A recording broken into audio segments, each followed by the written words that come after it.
Acho que a doença mais comum que a gente encontra, que é a maior causa de cegueira reversível no mundo, é a catarata. Hoje em dia, no Brasil, uma das maiores prevalências de doença no mundo também é o olho seco. E a gente vive muito com exposição com tela, cidade poluída, então a gente acaba tendo essa epidemia de olho seco, né? Então acho que é um desafio nosso também tratar e evitar que o paciente progrida para quadros piores.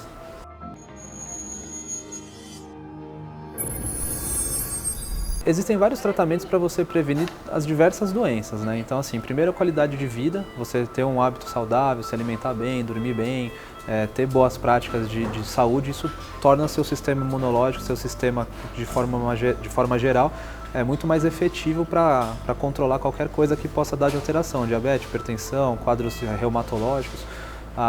Para a parte de olho seco, a gente tem tratamentos com colírios lubrificantes, a gente tem tratamento com outros derivados de pomada anti-inflamatória, antibiótica, a gente consegue tratar com até comprimidos de ômega 3, enfim, óleo de linhaça, a gente tem um tratamento preventivo para olho seco. A catarata em si é uma doença que ela é o envelhecimento do cristalino, né? Ela não é tanto um fator genético, mas basicamente todo mundo vai ter catarata num ponto da vida. Você consegue controlar as cataratas secundárias, a diabetes, controlando a diabetes, a hipertensão, controlando a hipertensão. O tabagismo é uma causa prevalente de evolução mais rápida da catarata, então você consegue controlar deixando de fumar o seu cigarro, entre outras causas mais corriqueiras do dia a dia para você controlar a catarata, né?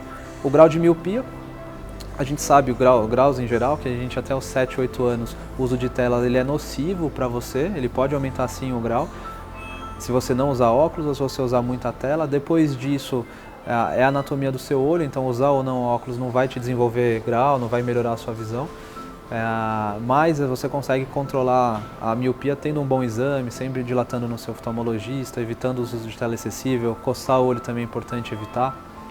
Acho que são as formas mais efetivas de você controlar essas doenças. Existe um pré-operatório, né? O paciente ele nos procura, né, com queixa visual, então embaçamento, estou com dificuldade de enxergar, ou mesmo exame de rotina que ele acha que está tudo bem e você evidencia ali que ele tem uma dificuldade visual e tem a catarata.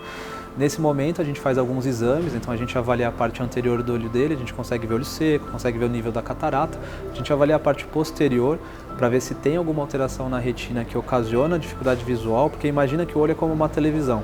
A catarata é a tela da televisão que é facilmente trocada, mas a retina, que é a tomada, se não estiver conectada, não funciona.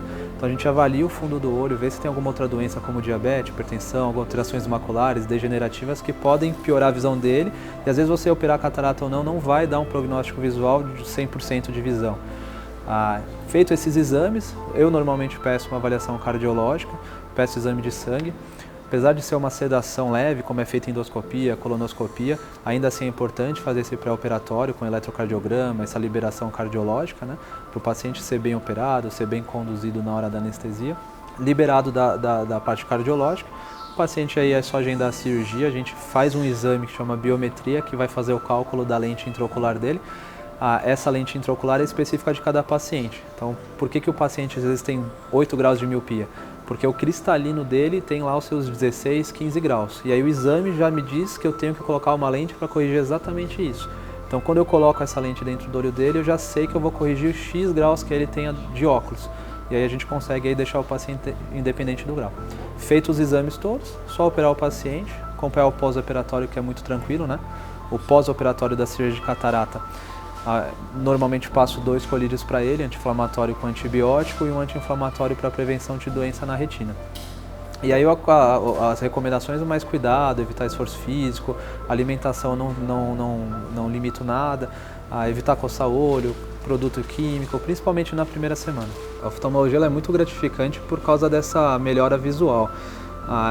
O maior exemplo que eu tive foi esse mesmo da senhorinha, assim, foi emocionante para mim, então já tive outros pacientes com essas cataratas hipermaduras que, assim, você abre uma janela, você dá outra qualidade de vida, o paciente volta a enxergar. Então você imagina você fechar seu olho por 5 minutos, você não consegue, entendeu? Se você fechar mesmo, eu faço aí até a menção para vocês tentarem, fica 5 minutos com o olho fechado, você não consegue. Imagina um paciente, uma vida, 3 anos assim, 2 anos assim.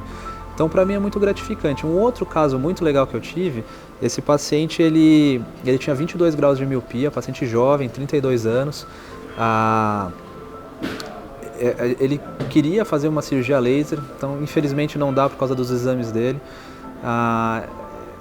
Existe um tipo de lente, essas lentes de catarata não são indicadas, né, esse tipo de cirurgia para paciente jovem, tinha 32 anos.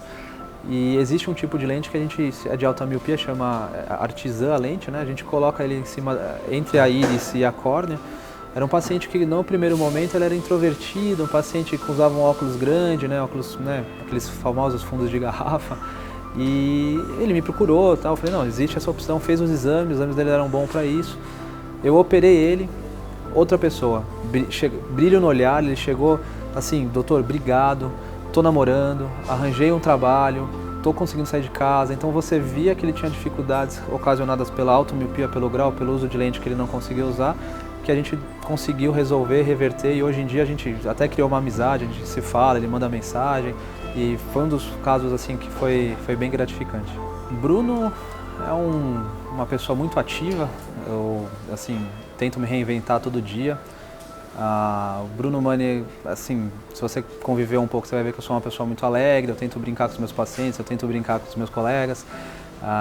Uma pessoa muito família, né? Eu tenho uma pequena em casa, tenho uma esposa, então eu pretendo ter outros filhos. Por mim tinha 10, mas a mulher quer ter só 2 no máximo. E eu me considero uma pessoa que tenta dar o melhor para todo mundo que está em volta de mim. Então, seja equipe, seja paciente, seja amigo, seja colega, seja qualquer pessoa, eu tento me dar bem com todo mundo.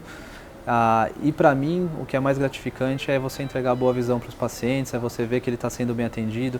A gente tem uma dificuldade hoje em dia de dar essa assistência, né, mais humanizada para o paciente.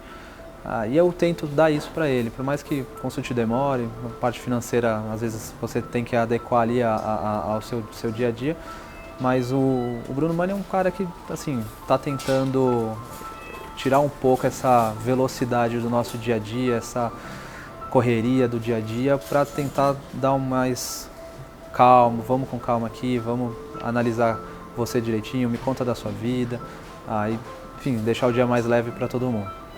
Eu venho feliz, eu vou embora feliz, né? Então, às vezes o dia é cansativo, vocês acompanharam hoje, não é fácil operar, mas a gente tem essa rotina e para mim eu sempre venho muito feliz operar, eu sempre vou muito feliz pro consultório, eu faço as minhas coisas, eu sou ser humano, então tem dia que você não está bem, tem dia que você está mais chateado, mas eu tento sempre encontrar a felicidade onde que eu estou. Então, eu sempre gostei muito de operar, eu sempre gostei muito de centro cirúrgico, eu sempre gostei muito de atender, eu sempre gostei muito de estar com o meu paciente e eu amo estar com a minha família, eu amo estar com meus amigos, eu amo fazer meu esporte, eu amo andar de kart, eu amo natação. Então, eu sempre que eu vou para algo, por mais difícil que seja, eu vou feliz, eu vou leve, eu tento deixar os problemas para trás. Quando eu chego na minha casa, o abraço da pequena é tudo para mim, então ali se renova 100% a energia.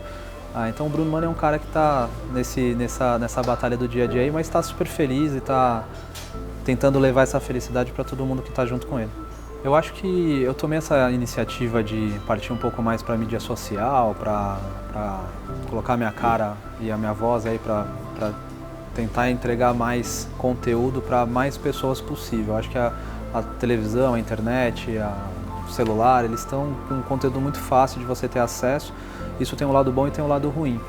A gente vive e enxerga muito conteúdo ruim. A gente enxerga muito médico, ou muito profissional, ou muito influenciador, tentando passar uma imagem de algumas coisas que não existem. Então, mesmo quando você posta que você está feliz correndo, às vezes no fundo ali você tem que falar que você tem dificuldade, senão a pessoa acha que a vida dele é ruim e que a vida dos caras é boa, porque tem dinheiro, porque tem qualidade de vida. Às vezes não é assim. Da parte médica, eu decidi criar canal, eu decidi fazer o SOS Podcast, que é um podcast que a gente tenta levar a medicina além do consultório. Eu tento falar bastante de doenças relevantes na oftalmologia, porque eu quero tentar levar para o maior número possível de pessoas informações que eles consigam da casa dele, não sempre numa consulta, fazer ali e ter a qualidade de vida dele e conseguir resolver o problema dele. Deve procurar consulta oftalmológica, deve procurar consulta médica, isso não é excludente, né? Você não pode deixar de ir porque você tem uma informação na internet, mas a partir dali você consegue às vezes saber que você tem um problema que você não imaginou. Então, por que eu estou batendo o carro? Por que eu estou tropeçando? Por que eu estou caindo? Por que a minha avó está caindo na casa dela? Por que tiraram a minha carteira de motorista? Por que eu perdi um pouco do reflexo? Às vezes é um problema visual, entendeu? Por que eu estou tendo dor de cabeça? cabeça, por que eu não estou sendo tão resolutivo no meu trabalho, por que eu não estou entregando tanto resultado para o meu chefe, por que eu estou cansado no final do dia, às vezes é óculos. Então são coisas simples que às vezes você passa lá num celular e você fala, pô, peraí, deixa eu ver esse cara falando aqui. E aí eu tento levar isso para os pacientes. Então para mim, eu acho que tem muito conteúdo bom, eu tento fazer esse tipo de conteúdo, eu tento principalmente para os colegas médicos que têm dificuldade em se comunicar, que têm dificuldade em empreender, levar aí, montar o seu consultório.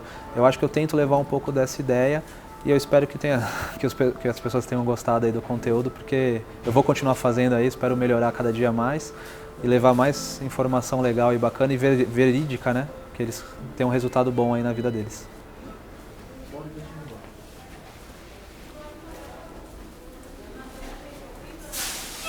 Tchau, tchau, viu, mano?